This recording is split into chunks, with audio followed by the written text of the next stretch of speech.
Hello, and welcome to another edition of CMS Forex News. I'm market analyst Nick Nassad. Today is Tuesday, November 18, 2008. UK consumer prices decelerated at a faster than expected pace in October. The country's CPI fell 0.2% on the month and cooled to an annual growth rate of 4.5%. The 0.7% drop in the monthly rate is the largest in 11 years. Prices were pushed down by lower oil, transport, and food costs.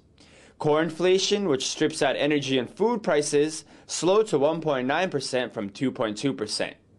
The Bank of England has been slashing interest rates in response to the recent financial turmoil and the UK slipping into recessionary conditions. With inflation no longer seeming to be an overriding concern and the bank actually warning about deflation, policy members are getting set to cut rates aggressively again in their next meeting in December.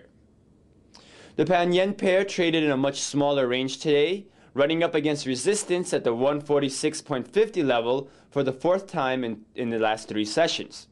From that intraday high, a fall in U.S. stocks fueled a 200-pip slide, which brought the pair to 143.80 in New York afternoon trading. Stocks in Europe, which were negative most of the European session, reversed course and finished the day positive. The Euro-Swiss franc pair fell initially overnight, but then recovered as the European session turned to the New York session and U.S. stocks opened higher. The pair tested the 1.52 level, but then faltered as U.S. stocks fell back into the red around noontime. Turning to the U.S., prices paid to U.S. producers plunged in October by a record 2.8%, and the annual rate slowed to 5.2% from 8.7% in September. The large decline comes as a result of commodity prices falling during the month, as countries around the world reduced demand for oil and other commodities in the face of weakening economic activity.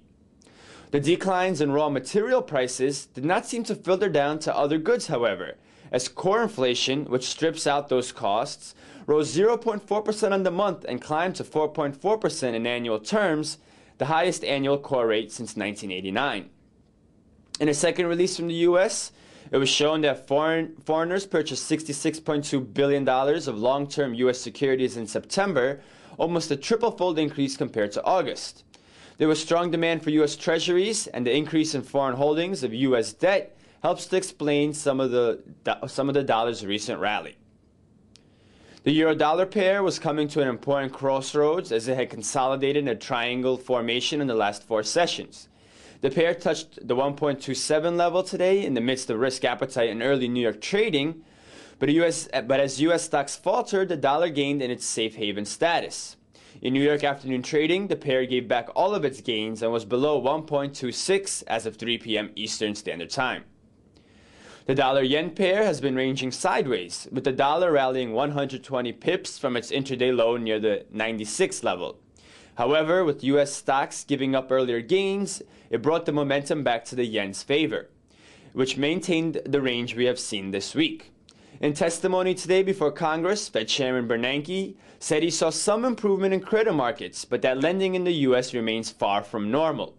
Bernanke testified that bank injections under the aid programs are helping to bring stability to the financial system and reducing some of the pressure on banks to deleverage, two main steps towards restoring flows of new credit. The U.S. dollar-Canadian dollar pair fell to 1.2180 in New York morning trading, as it looked evident that risk appetite might come back to the markets. That sentiment was short-lived, and a slide in U.S. stocks pushed the Forex markets back to a posture of risk aversion. In this pair, that favors the greenback, and the pair rose 160 pips from its low to trade near 1.2360 by 2 p.m. Eastern. Tonight, New Zealand will reveal its producer price indexes, while Australia posts its leading index. Japan releases its all-industrial activity index. Overnight, the UK will release its Bank of England meeting minutes along with data on industrial orders. Tomorrow, the US will release data on building permits, housing starts, and consumer prices, while the Fed will post its meeting minutes. Canada will unveil its leading index and a measure of international security purchases.